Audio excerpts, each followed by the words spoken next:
เนาะรูปแบบขันธาเวนะขันธาสัญญาขันธาสังขารขันธาวิญญาณขันธาห้าโหนี้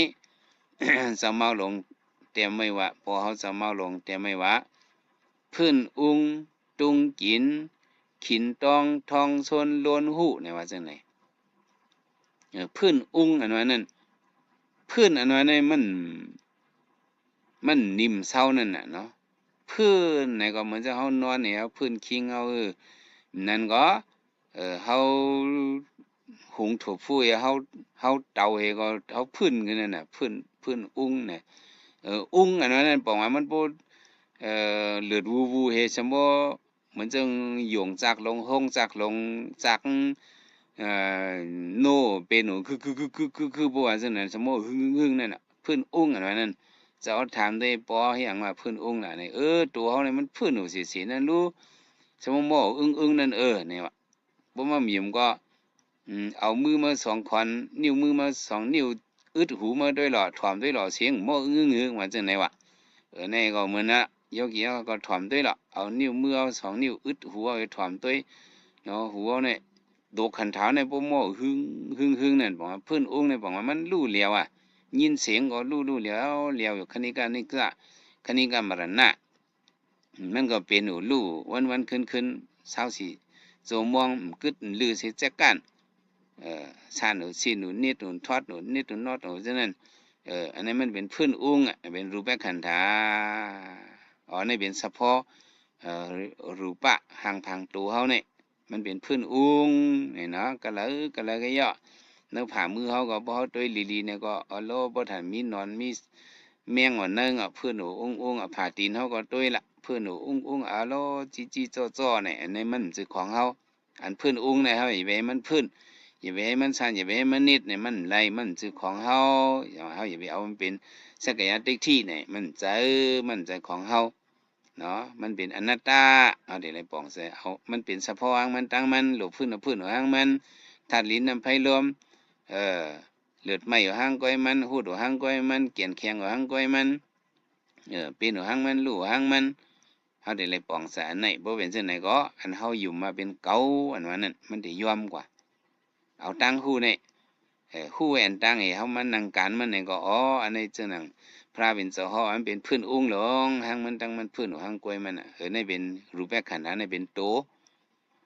ก็แม่เวทนาขันธ์เวทนาขันธ์เนี่ยบอกว่ามันมีเวทนาน่ะที่ตัวขันธ์เฮาเนี่ยเนาะสุขเวทนาทุกขเวทนาอุเบกขาเวทนาเนี่ยเวทนามี3เปิง3มิ้วโทมนัสเวทนาเนาะโสมนัสเวทนาเนี่ยสมีแต่ที่นั่นเจอเฮาเป็นมาเจอต่อสายเจอหันเจอลุยเจ้าแม่นเวทนา5มิ้วนั่นน่ะ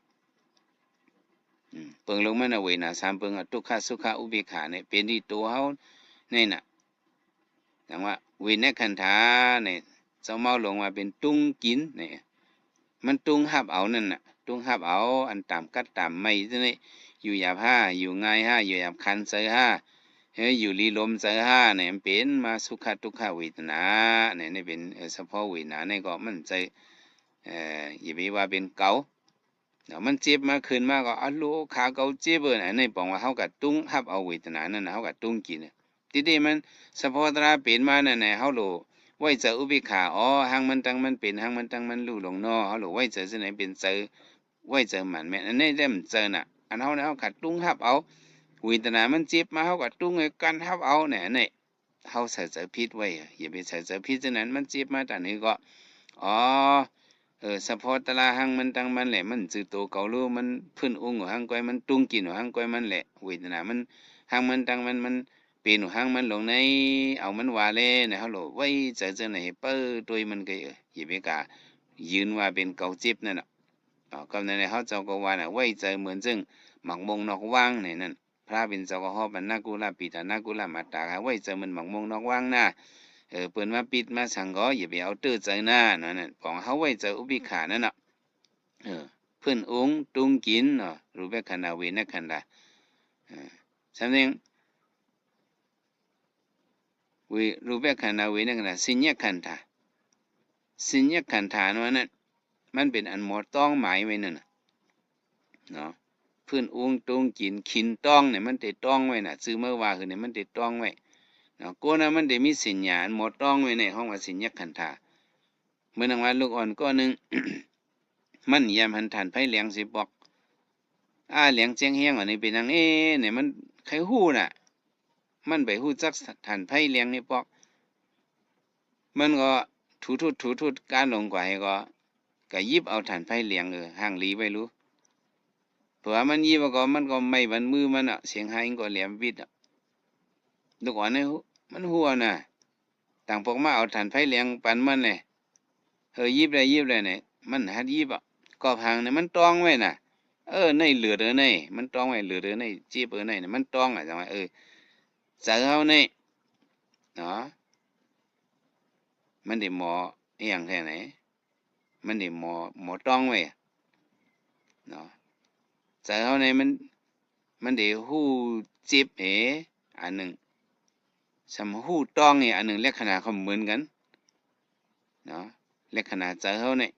พระเป็นสมาแจกในบรรเฮาในเจอเฮาในเจอหมายหนึ่งใน